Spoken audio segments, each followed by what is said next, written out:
د ملي راډیو ټلویزیون قدرمنو لیدونکو السلام علیکم. زه خان ګل امرخیل درته په یو بل اقتصادي او ښکلي راپورتاژ کې هرکلی کوم. دوستانو دا ځل په دغه راپورتاژ کې درته په ننګرهار کې د بوجیو د تولید یوه فابریکه ښایم. تاسې را سره دغه راپورتاژ تر پایه وګورئ او ملتیا مو وکړئ. موږ ورځو په دغه فابریکه کې ګرځو او ګورو چې دغه فابریکه څومره بوجۍ د ورځې تولیدوي، څومره خلکو ته پکې د کار زمینه برابره شوي او دغه راز په دوی باندې څومره پانګونه شوي. نو ملتیا مو وکړئ. تل خدمت خدمت کړو، تل خدمت خدمت د غازي ګران خراسان انشاءالله آباد کړو، انشاءالله آباد کړو. دشت غرونا او دیبان، دشت غرونا او دیبان، وطن زمون جان، وطن زمون. قدرمنو لیدونکو لکه څنګه مې چې د پیل په انانس کې درته وویلې چې تاسو ته به دغه د بوجیو د جوړولو فابریکه ښایم او ټول معلومات به در کومه. نو دا د لومړی هغه ځای ته راغلو له کوم ځایه چې د دې فابریکې هغه د بوجیو د جوړولو لومړۍ مرحله شروع کېږي. دلته یو ملګری لګیا ده او هغه مواد چې دغه بوجۍ ورڅخه جوړوي همدغه دلته اچولي. ده سره غږېږو او له دا ورو چې لومړی دلته دوی کوم مواد راوړي، څه کوي، څنګه نه کوي. لومړۍ مرحله به دی را تشریح کړي. ملګري ستړی مه شئ. سلام علیکم. خیر علي استاد خاصې جوړې نوم دې واخله او بیا درته ووایه چې ګمان کوم دغه تاسې دلته په هغه مرحله کې کار کوئ چې لومړی یعنې هغه مواد چې د دې ځای نه بیا ځي نور بوجې او هغه ورسره جوړېږي هغه تاسو دلته ترتیبوئ، تنظیموئ. څنګه کوئ څنګه نه کوئ په دې راته لومړی ووایئ. زما نوم خیر الله دی او دا هغه مواد دي چې د کارخانه یعنې په ټوله په دې باندې چلېږي. دا پلاستیکي بوجې چې دي کومې چې جوړېږي دا ټول دغه دانې نه جوړېږي. دا دوه درې رقمه دانې یو ځای کېږي او د بوجې د کلکوالي دپاره چې یعنې بوجې کلکې راشي، مضبوطې راشي. دلته څو قسمه مواد تاسې یو ځای کوئ، مکس کوئ، بیا ماشینونو ته وړئ؟ تقریبا 3 قسمه 4 قسمه مواد یو ځای کوو. دا څنګه معلوموئ څه رقم یو ځای کوئ، کوم کوم مواد دي؟ دا لکه دا پلاستیکي ده، پلاستیک دانه ده، کلسیم دي، سپین رنګ دی پکې، لکه څوک سرې بوجې غواړي، څوک شنې غواړي، هر رقم مواد به پکې یو ځای کوو. ورته تاسې هغه ترتیب څنګه برابروئ؟ خپله استادان یاستئ که نه بل څوک دا درته یو ځای کوي هغه اندازې معلوموي درته؟ نه انشاءالله بس اوس چې دی لږ وخت شوی دی خپله لکه هر څه بس خپله پکې جوړوه راوړي د بل ځای نه او دلته چې دی بیا موږ خپله مکس کوو او د ماشین ته اچوو به دې نه جوړېږي انشاءالله. مکس کېدی خپله کوئ؟ او مکس کېدی خپله کوو. او خپله استاد یې که نه شاګرد؟ بس انشاءالله 5-6 میاشتې مې شوي دي. بس اوس ښه استادان شوي پکې د دانې کار مې یعنې مکمل یاد کړی دی. مننه. په وروستیو کې دا راته ووایه چې څو روپۍ معاش درکوي، مزدوري دې څومره ده، خوشحاله یې خپل کار نه؟ ماشاءالله بس ښه دی معاش مې انشاءالله ښه دی. 9000 روپۍ معاش راکوي او بس ښه خوشحاله یو پکې انشاءالله. مننه. کور ډېره زیاته مننه. خیر اوسئ، کور مودان هر کله ویش ژوندي اوس. مننه. قدرمنو لیدونکو تاسې خو دې ملګري خبرې واورېدې. دا هغه د پیل یا لومړۍ مرحلې ځای ده چې کوم ځای کې هغه مواد راوړل کېږي او دې نه وروسته فابریکه کې بیا بوجۍ ورڅخه جوړېږي. نو ورځو نورو برخو ته را سره اوسئ.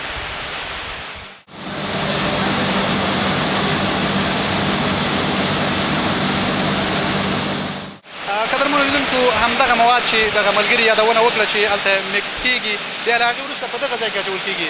له دې ځای نه بیا په اتومات ډول باندې همدغه ماشین په ذریعه باندې لګېږي او له دې وروسته بیا همدغسې په دې ترتیب باندې پلاستیک ورڅخه جوړېږي او بیا هغې نه وړاندې خپلې مرحلې لري بوجۍ ورڅخه جوړېږي. نو تاسو را سره اوسئ. نو زه ورځم ګرځم او د بېلابېلو برخو له کسانو سره به غږېږم. تاسو را سره دا خپرونه تر پایه تعقیب کړئ او ملتیا مو وکړئ. د غازي ګران خراسان انشاءالله آباد کړو، انشاءالله آباد کړو. دشت غرونا او دیبان، دشت غرونا او دیبان، وطن زمون جان، وطن زمون جان. قدرمنو لیدونکو تاسې خو هغه ځای وکتل، هغه مرحله کوم چې په لومړي سر کې هغه مواد په ماشین کې اچول کېږي.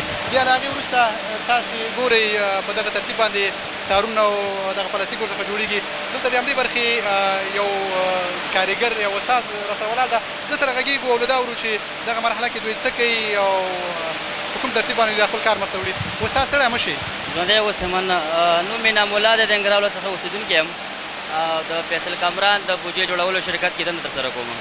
استاد دغه برخه کې تاسو بیا کوم کارونه مخته وړئ څه کوئ څه نه کوئ زه په دغه برخه کې چې د وینډر استاد یم د ماشین پلانټ کوم چې مطلب هلته پی پی سره مکس کېږي هلته فارمولر سره برابرېږي کلسیم دی رنګ دی مطلب د تار د مقاومت برابروي نو زه دغه برخه کې دن تر سره کوم تر څو چې 52 مطلب تار جال ونه کې مطلب کوالټي ښه راشي نو فلحال د وینډر په حیث باندې د پلانټ کې کار کوم څنګه د کار مو څنګه ده الحمدلله شکر دی مخکې بوجې پاکستان نه راتللی بل هېوادو له بدلو تجارتونه او شکر الحمدلله په موږ په افغانستان کې خپل استادان لرو مطلب کار هلته ښه دی انشاءالله بوجې دلته جوړېږي کوالټي هم ډېره ښه ده نو وشکر الحمدلله خدای څخه راضي یاستو بس په داخل افغانستان کې بوجې میلاویږي دا ښه ده چې استادان شوي یاستئ دا راته ووایه په دې وروستیو کې چې دغه دلته ولاړ وي دغه ماشین کومه څه مخته وړي دغه که تشریح کړي دا ماشین چې دی دا پلان کله چې هغه ځای کې سپیډ مطلب د تار په هغه باندې سپیډ هلته موږ برابرو مطلب یا 300 کې یا 250 کې هندي په اندازه د بیل ترانسفارمر لګېدلی دی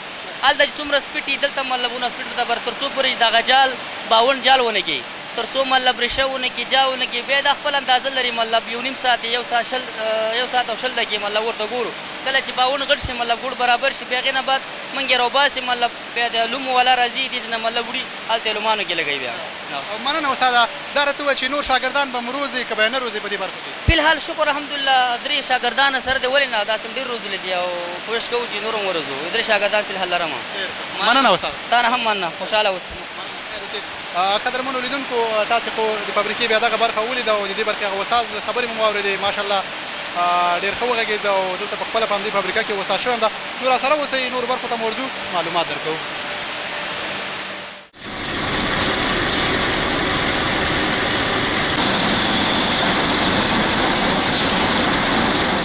پلاستیکي بوجې کارخانه ده دا هلته زه کار کوم ډېر خلک دلته مصروفه دي خدای دې وکړي چې نور خلک هم د تجاران هم نور هم راشي د نورې کارخانې جوړې کړي دلته هغه کوم ځوانان چې بهر هېواد ته ځي هغې نه مې غوښتنه همدغه ده چې خپل په ملک کې کار وکړي زموږ د ملک پیشرفت وکړي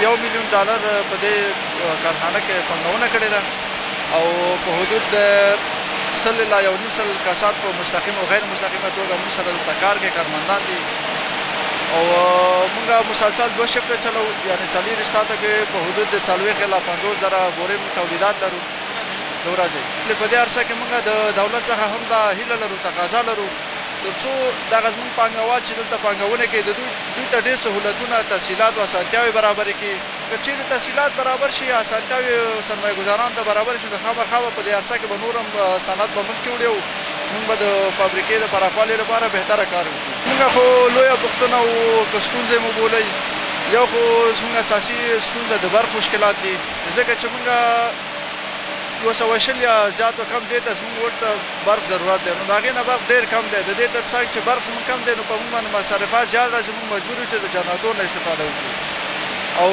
بله عمده او اساسي ستونزه چې زموږ ده هغه زموږ د سړک ستونزه ده ترانسپورټ نه لرو په دلته د پارک سره دي کې یو مشخص مجهز کلینیک نه لرو مشکلات دي دغه ستونزې عمومي ستونزې زموږ که حل شي وروسته له شل کاله خو ګران وطن آزاد ربه وروسته له شل کاله خو ګران وطن آزاد ربه کړو د خوشحالۍ ژوندون کړو د خوشحالۍ ژوندون دا مو ارمان قدرمنو لیدونکو دا یې بیا درېیمه مرحله ده کله چې هلته هغه د تارونو ګوټکونه جوړ شي کوم چې استاد یاد کړل نو بیا دلته راوړل کېږي تاسې ګورئ نو دلته بیا بله مرحله لري نو دلته د دې برخې له مسؤلینو کسانو سره غږېږو نو تاسو راسره اوسئ دلته د دې برخې له دغه استاد سره غږېږو استاد ستړی مه شئ السلام علیکم سلام نوم دې واخله که دغه تاسې کار راته په لنډ ډول تشریح کړئ چې تاسې دلته کوم فعالیت سرته رسوئ دلته په دې مرحله کې څه کېږي زما نوم یوز خان دی چپلهار ولسوالۍ اوسېدونکی یم او زموږ خو چې کوم دی دغه لومان او ماشینان دي موږ بوجې ورته جوړو دي کله چې له هغې مرحلې نه چې کوم ځای کې هغه ګوټکونه د تارونو جوړېږي دلته راوړل شي تاسې بیا څه کوئ څه رقم ترتیب باندې کار مو څنګه ده که په لنډه ولې تشریح کړي لیدونکي ورباندې پوه شي. هلته خو چې کوم دی موږ ته باونډې جوړې کړي بیا موږ هغې ځای نه راوړو دلته یو څلور دلته شیډلو کې لګېږي نور دلته کریل کې لګېږي هغه بس کریل چې هغه چې برابر کړو نور باونډې دلته ولګو شیډلو کې نور بس یو ساعت یو نیم ساعت کار کوي بس دې سره څنګه د کار مو څنګه ده سخت ده که اسانه څومره کار په د ورځې کوئ؟ الحمدلله کار خو مو ډېر اسانه دی انشاءالله او کار د ورځې چې کوم دی یو ماشین 1000 بورې 1050 شپېتو پورې ورکوي. خوشحاله یې د کار نه؟ الحمدلله ډېر خوشحاله. ښه ده مننه خیر اوسې. قدرمنو لیدونکو نور برخو ته ورځو راسره اوسئ.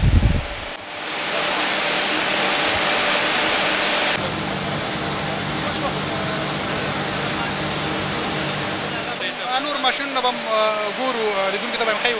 تاسې څو ماشینونه دغه د اوبدلو هغه مرحله مخته وړي دغه رولې چې ترې جوړوي؟ دلته چې کوم دی 14 ماشینان دي د بورې چې دغه کې دي. او یوه روله څو بوجۍ بیا ورکوي؟ یوه روله د ورځ کې تقریبا 1000 1050 بورې جوړوي. مننه مننه. قدرمنو لیدونکو دلته بیا هغه بلې مرحلې ته یا وروستۍ مرحلې ته راغلم نو دلته د دې برخې له کارکوونکي سره مغږېږم نو تاسو راسره اوسئ. اوس تاسو ستړی مه شئ. نوم دې مننه السلام علیکم. نوم دې واخله او بیا دا راته ووایه چې دغه مرحله کې تاسې څه کوئ دلته فعالیت مو څه ده؟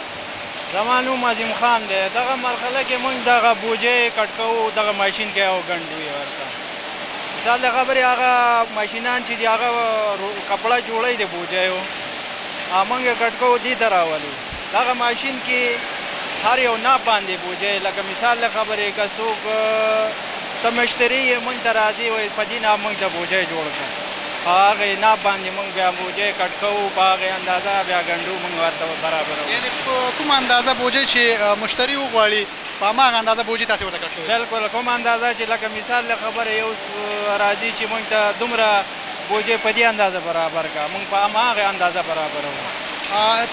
وړاندې نور ماشینونه تقریبا د دې بوجۍ د اوبدلو 14 ماشینونه لګېدلي دي او ستاسې دغه برخه بیا مثال تاسې یوازې یاستئ ورته دغه د 14 ماشینونو ټول هغه رولې تاسې دلته کټ کولی شئ کار خو هم دروند نه وي؟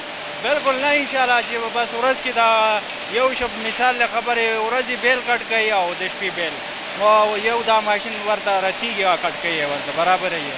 یوې رولې نه څو بوجۍ جوړوئ؟ رولې په مطابق خبره ده چې روله غټه یې هماغسې زیاتې جوړېږي که کمه یې کمې جوړېږي. هلته ماشین په حساب چې څونه لکه مثال له خبرې اوس 2 ورځې پاتې شو بیا هماغسې ډېر جوړېږي که د ورځې یو ورځې پاتې شو هماغسې بیا اندازه باندې. او داسې خو نه دي شوي کله چې تا نه بوجۍ په یوه اندازه غوښتل شوي تا بله اندازه کټ کړي یا درنه خرابې شوي؟ نه خرابې دا مسله خو راځي ماشین دی برق مسله شي یا بل خپله دغه مسله شي چې تا نه یا کمه شي یا زیاته شي خو انشاءالله داسې مسله نه دی پېښه شوې.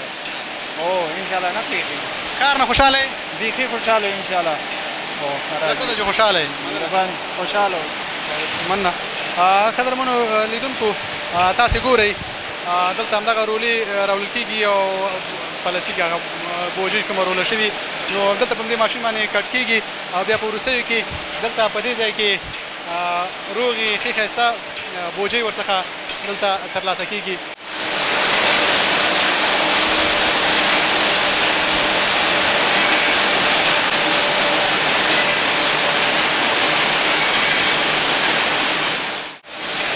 قدرمنو لیدونکو تاسې خو وکته چې هغه کوم ځای کې چې بوجۍ کټ کېږي او په ترتیب باندې بیا وروسته بوجۍ ورڅخه جوړېږي. دلته یو بلې مرحلې ته راغلو ګورو چې دلته بیا دلته څه ترسره کېږي او دلته یو ملګری ولاړ دی هغه سره غږېږو دی بیا راته ووایي.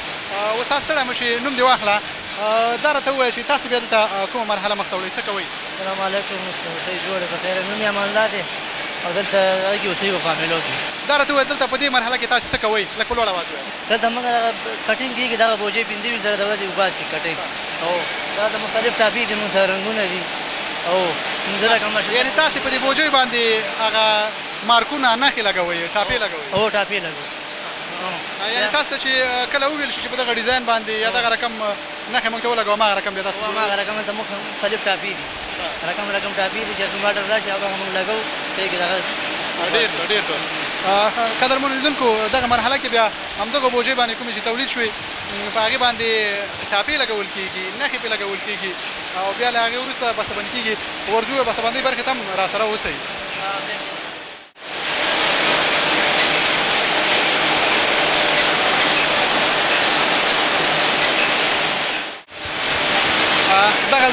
دغه وروستۍ مرحله ده.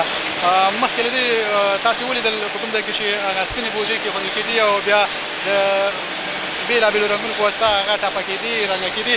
نو دلته په وروستۍ مرحله کې دلته دغه بوجۍ راځي او دلته بیا د دغه ملګري له لوري ترتیبېږي، بستهبندي کېږي او بیا له دې ځایه نور بازار ته عرضه کېږي. دلته د دې برخې له یو استاد سره غږېږو او له دا اورو چې د دوی کار څه ده او څنګه خپل کار مخته وړي.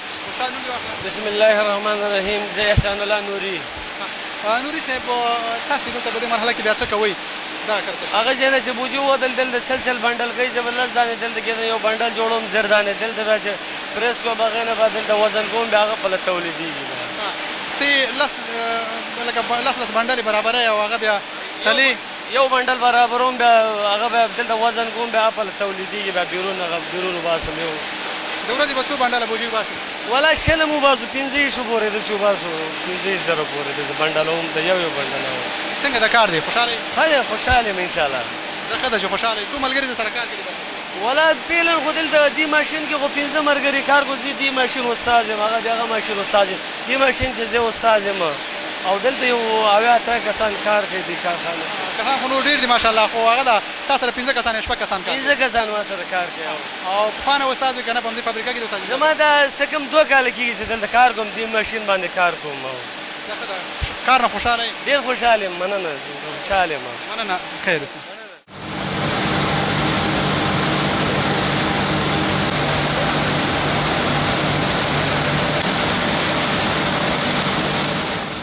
موږ د فیصل کامران د شرکت نه راځي وبلې ولې نه ډېرې زیاتې اسانتیاوې راغلي دي په دې بخش کې. مخکې به دغه بورۍ د پاکستان نه او د ایران نه مختلف ملکونو نه به راتلې، زیاتره وخت به لیټ شولې، په بارډر به لیټ شولې، په بارډر به مسله وه، بارډر پاس مسله همیش داسې. نو الحمدلله د کیفیت نه موږ راضي یو او د کار نه هم راضي یو او ډېر ښکلی کار روان دی. طبعا د خپل ملک مسؤلیت هم دی، نو دغه بورۍ موږ ته ارزانه هم تمامېږي او لنډې هم راته تمامېږي. په ګنټې کې په نیمې ګنټې کې کولی شو چې موږ خپل ضرورت را پوره کړو. او د بارډر پاس مسله داسې وه چې طبعا په هغې به د ګاډي کرایه راتله، محصول به پرې راتلو، ایکسټرا مالیه او شروالي او هغه هر څه چې پرې راواچوي نو بورۍ هغه ګرانې تمامېدي، دا ارزانه تمامېږي. تېر وخت کې موږ تقریبا د میاشتې زموږ 1.5 لکو نه تر 2 لکو بورۍ پورې استعمال و چې هغه موږ د پاکستان هېواد نه راوړلې د صوابۍ سایډ نه. نو اوس الحمدلله هغه زموږ ضرورت چې دی هغه د فیصل کامران د شرکت نه پوره کېږي انشاءالله. انشاءالله آباد بکړو، انشاءالله آباد بکړو، دشت غرونه او بیبان، دشت غرونه او بیبان، وطن زمون ځان، وطن زمون ځان. قدرمنو لیدونکو، تاسې خو فابریکه ولیدله، ډېرو خلکو د کار زمینه برابره شوې او ډېر ښایسته کار روان و. نو په وروستیو کې د دې فابریکې دلته نماینده زما تر خوا ناست ده، ده سره غږېږو او له دا ورو چې دلته په دې فابریکه څومره پانګونه شوې ده، څومره کسانو ته د کار زمینه برابره شوې او دغه راز تولید یې څنګه ده او مارکیټ یې څنګه ده. ستړی مه شي، نوم دې واخله چې لیدونکي دې وپېژني. بیا په دې راته وغږېږه چې دلته تاسې په دغه فابریکه څومره پانګونه کړې، فعالیت مو څه وخت پیل کړی او دغه راز څومره کسانو ته د کار زمینه برابره کړې؟ بسم الله الرحمن الرحیم. حامد دولت زیم، د فیصل کامران تولیدي شرکت مسؤل. په یاده فابریکه باندې قریب 1 میلیون امریکایي ډالر سرمایه گذاري شوې ده او یاده فابریکه فعالیت ته آماده شوې ده چې تقریبا له 100 تر 1.5 کاریګر موږ سره په مستقیم او غیر مستقیم ډول په کار بوخت دي. تولید مو څنګه ده؟ څومره تولید د ورځې به کوئ او بل دغه د بوجیو د جوړولو دغه کوم مواد چې دا په خپله هم د داخل هیواد کې دي که نه بهر نه یې راوړئ خام مواد یې؟ زمونږ په اوسط ډول 40,000 تولید لرو. بیا د تقاضا په اساس کله چې لوډ زیات شي د مارکیټ تقاضا زیاته وي بیا تقریبا تر 50,000 پورې زمونږ تولیدي ظرفیت لرو چې آینده کې وسعت ته زمونږ پلان شته چې یاد تولید ته وسعت ورکو، ظرفیت یې لوړ کړو. د یادې کارخانې لپاره خام مواد د هغو هیوادونو څخه مونږ واردو کوم چې تیل لري. ستاسې دغه فابریکه د هیواد دغه تقاضا پوره کولی شي؟ انشاءالله په کوشش کې چې موږ خپل ظرفیت ته وسعت ورکو. په فعلا کې زمونږ فابریکه د مشرقي زون ټولې کارخونې هغوی چې ضرورت لري د جنوبي ولایتونه مثلا هلمند، کندهار مرکز ته موږ کابل ته تولیدات لرو او انتقالات لرو. که چیرته زمونږ تقاضا د مارکیټ زیاتیږي موږ به ظرفیت لوړو. خو په فعلا کې یا د فابریکه انشاءالله د ډیریو کارخونو هغه خپل تقاضا پوره کړې او کور کړې ده. مننه. په وروستیو کې دا راته ووایئ غوښتنې مو څه دي له دولت نه له اړوندو ادارو نه مو غوښتنې څه دي؟ کومه برخه کې ستونزه مشکل لري چې درته حل شي تر څو ستاسو کاروبار نور هم ښه شي؟ عمده ستونزه د فابریکو والا د برق مسله ده، چونکې حقیقت و د تیر په پرتله په اوس کې برق ښه شوی هم ده، خو داسې نه شو ویلی چې 100% کې. که د برق مسله 100% کې حل شي نو زموږ هغه تولیدي کاست چې کوم ده هغه ډېر کمیږي او موږ کولی شو مثلا خپل تولید په کم قیمت بازار ته عرضه کړو. او څومره پانګوالو دې ته زړه ښه کړی چې دلته هېواد کې او بیا ننګرهار کې خپله پانګونه وکړي؟ اوس خو وضعیت هم ماشاءالله ښه ده، هغه امنیتي ستونزې هم نشته ده. څومره پانګوالو دې ته زړه ښه کړی او تاسې په کوم اساس دلته زړه ښه کړ چې پانګونه مو وکړه؟ چونکې موږ مخکې هم په تولیدي فعالیت کې بوخت وو. مثلا موږ تولیدي فعالیتونه لرو په مختلفو عرصو کې، لکه د مرغدانې تولیدي شرکت لرو چې یاد شرکت هم د بورې جوړول ډیر اړین ول او موږ ته اندازه لګېدله چې د هیواد وضعیت اوس دې ته آماده ده چې یو څوک راشي او سرمایه ګزاري وکړي، انشاءالله هغه به لا پرمخ سي. که تاسو یاد پارک صنعتي کې وګرځئ وګورئ نو په اوس وخت کې ډېری داسې فابریکې دي چې نوي جوړېږي په فعالیت شروع کړي. د خلکو هغه شوق ډیر زیات ده، مثلا امنیتي مسایل حل دي، یو څه ستونزې شته ده، یو خو په ټوله کې د خلکو ډیره لیوالتیا ده چې دلته سرمایه ګزاري وکړي. موږ یې ګورو او له پخوا څخه وضعیت ښه ده انشاءالله. مننه، خیر اوسي. ډیره مننه له تاسو څخه هم، ډیره مننه. قدرمنو لیدونکو، تاسې د دغې فابریکې د نماینده خبرې واورېدې او په ټولو هغه برخو یې رڼا واچوله کومې چې دوی دلته هغه سرمایه ګزاري کړې وه او خلکو ته د کار زمینه برابره کړې وه. نو قدرمنو، زموږ د نن راپورتاژ په همدې ځای پای ته رسېږي. تر بیا مو زه خانګل مرخیل په پاک الله سپارم. الله مو مل شه.